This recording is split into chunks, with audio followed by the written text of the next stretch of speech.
Hi, everybody. This is Juhi again, Jawahar Alvi, the Clinical Director of BASIS, Behavior and Special Educational Services International. We provide services globally.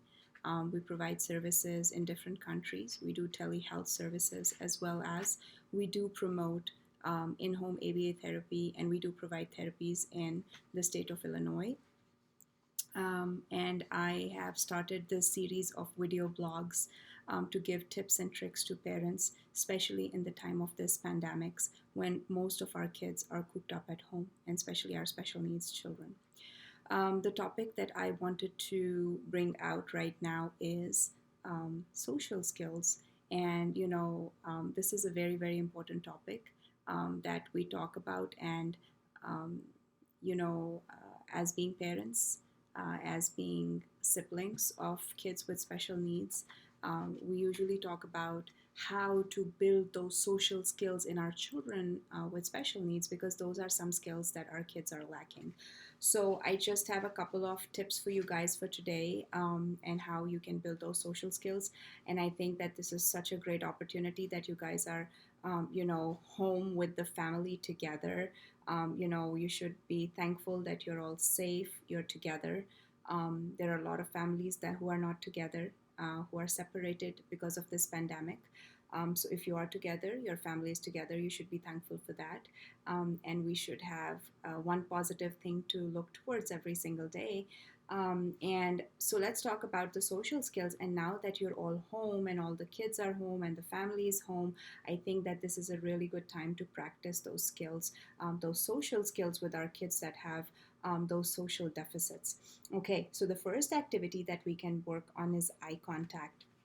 So for eye contact, we can start with having a staring contest.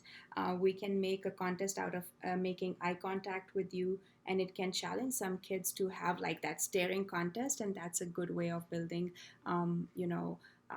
like eye contact in kids. Eyes on the forehead. When you're hanging out with your children, place a sticker on an eye or a pair of eyes on your forehead. Encourage them to look at the stickers. It may not exactly be looking at your eyes, but it is training them to look in the right direction in a funny, less threatening way than, hey, look at me. That's just something which is like an SD, an instruction, right? Like you don't do it all the time. So it's a fun way of, yeah, like putting stickers on your forehead or a reinforcer on your forehead and making the kids look at you. Swinging. Try making eye contact as your child swings on a swing. Make a game of it where the child tries to reach you with their feet. The sensory input may be calming and allowing them to focus more on you. Compliment them on how nice it was to have them looking at your eyes. And the whole thing is about complimenting them, reinforcing them, because reinforcement increases the future frequency of their behavior. Idioms. Idioms, even in a typical children, are very confusing. For children with autism, it can drive them, really, really confused. So activities that can help kids with idioms, they include books about idioms. There are many great books that illustrate and explain idioms. Try In a Pickle and Other Funny Idioms by Marvin Turban. It gives a funny literal illustration and then explains the history of the phrase. Use such books as launching pads. Have your child make their own book of idioms, and then just play around with the words, just like do funny things with the word. And then when you use one regularly, such as that's a piece of cake, have children make their own pages, and then do it together with the children. Have the siblings sit with you, and that's like a nice social activity for them to do.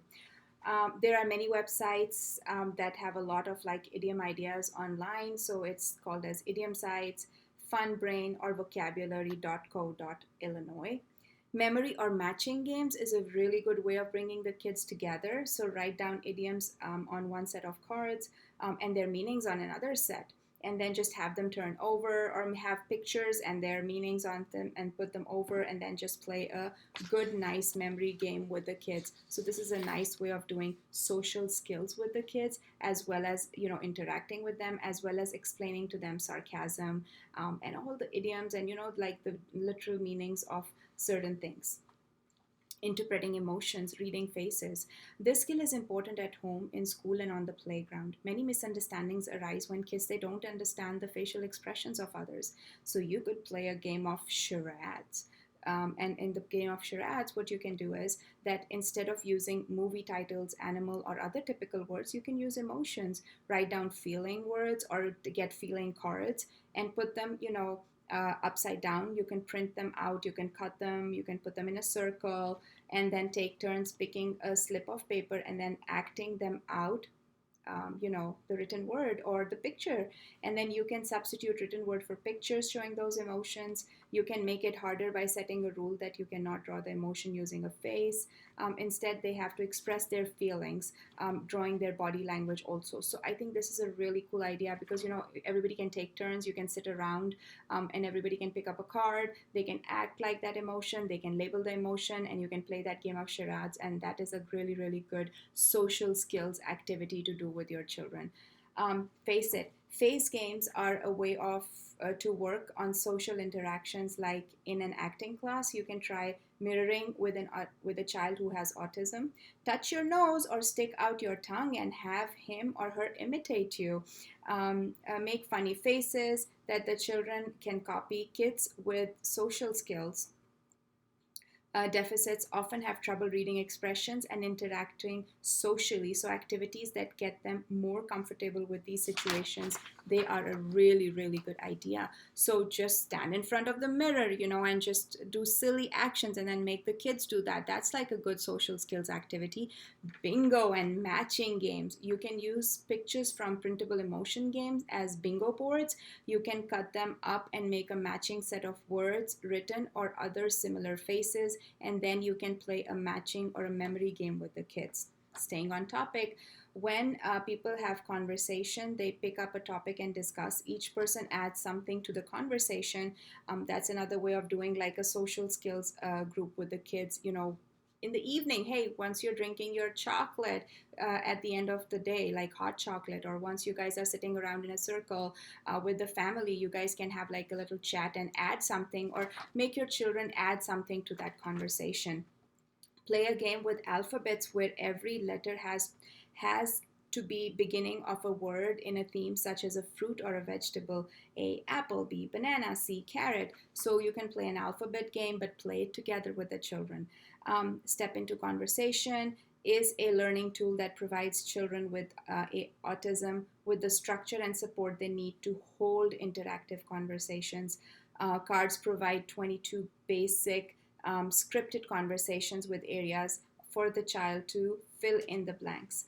Icons with labels run along the top of each card and remind the child to stand, look, talk, and listen. They are reminded to listen after they make each statement. So, these are some of the ideas that I wanted to give you for social skills that you can encourage. And right now, you have so much time, like the siblings are around, the parents are around. You know what? Give yourself a break, sit with the kids, have those social skills, have those social activities, and try to spend that time in a quality manner with the children that we have at home. And just encourage those social skills, encourage those verbal behaviors. Stay safe, stay healthy, and I'll see you guys next time. Have a good day. Bye bye.